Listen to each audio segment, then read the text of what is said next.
Olá, meus amores, meu querido quarto ano, tia está com tanta saudade de vocês. Gostaria de dar um abraço bem apertado em cada um de vocês, mas não vão me escapar. Quando nós voltarmos, eu vou dar um abraço apertado em cada um de vocês, tá? A tia está aqui novamente para mais uma videoaula e hoje a nossa disciplina é de história, tá? Então vamos lá? Então, meus amores, como a tia falou, hoje a nossa aula é de história. E nós vamos falar de Brasil, períodos históricos. Isso mesmo. Dá uma pausa aí no nosso vídeo, pega o seu livro de história. Nós vamos falar da página 33 até 35, até o número 5, tá? Então, após a explicação da tia, você vai estar apto a realizar as atividades. A tia colocou uma imagem aqui, tá bom? É uma linha do tempo. Lembra que a gente fez a linha do tempo do nosso trabalho? Que inclusive eu amei a linha do tempo de cada um de vocês, tá? Então aí tem um modelinho também de linha do tempo dos nossos períodos históricos. Os primeiros anos de domínio português. Esse período vai de 1500 até 1534. Pode ser chamado de um período pré-colonial, tá? Então foi antes. Os portugueses envolvidos com o comércio asiático não tinham gente suficiente para iniciar um domínio efetivo do Brasil. Todos os contatos eram feitos nas costas, negociando com os índios a extração do pau-brasil. Várias expedições mapeavam as costas brasileiras e, eventualmente, eram estabelecidas feitorias fortes que guardavam o território português de invasões francesas. Então, meus amores, tudo isso aconteceu no período pré-colonial, tá? Que foi de 1500 até 1534. Esse foi o período que foi chamado de pré-colonial.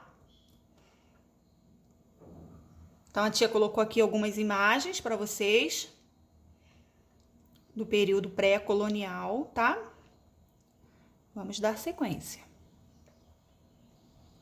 Nessa época, foi muito importante a expedição comandada por Martim Afonso de Souza, que em 1532 fundou a primeira vila brasileira, São Vicente, e logo depois fundou a vila de Santo André, ambas no atual estado de São Paulo, tá? Esse português trouxe para o Brasil as primeiras mudas da cana-de-açúcar e o seu cultivo desenvolveu-se em toda a faixa do litoral. Durante muitos anos houve uma grande disputa com os franceses, mas após várias lutas, os portugueses conseguiram expulsá-los. Período colonial, tá? Agora nós vamos falar do período colonial. Esse longo período é caracterizado pelas lutas entre brancos e índios e pelo processo de escravização dos africanos que foram trazidos para a lavoura da cana-de-açúcar. A valorização da produção açucareira aumentava a procura dos escravos, pois por volta do século XVI, o açúcar era considerado artigo de luxo na Europa e vendido por grana nas farmácias boticas. A cultura da cana-de-açúcar foi responsável pelo povoamento do litoral brasileiro e pela fixação dos colonos na terra. No período colonial, muitas cidades foram fundadas, crescendo posteriormente graças à compra e à venda da produção local, tá? Graças a toda essa produção da cana-de-açúcar, do açúcar que eles faziam, que era um artigo de luxo naquela época, eles conseguiram ir crescendo, tá? Desses recursos, os principais foram a cana-de-açúcar, a criação de gado, o ouro e o café.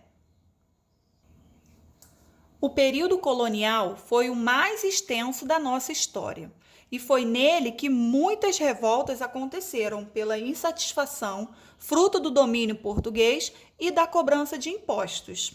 Nesse período, o povo brasileiro foi miscigenado, foi miscigenando-se, ou seja, misturando-se as raças. Foi no Brasil colônia que se deu a mestiçagem brasileira. Então, meus amores, nesse período foi que a gente teve essa mestiçagem, tá? Porque antes tínhamos os brancos e os índios. Aí misturou tudo bem?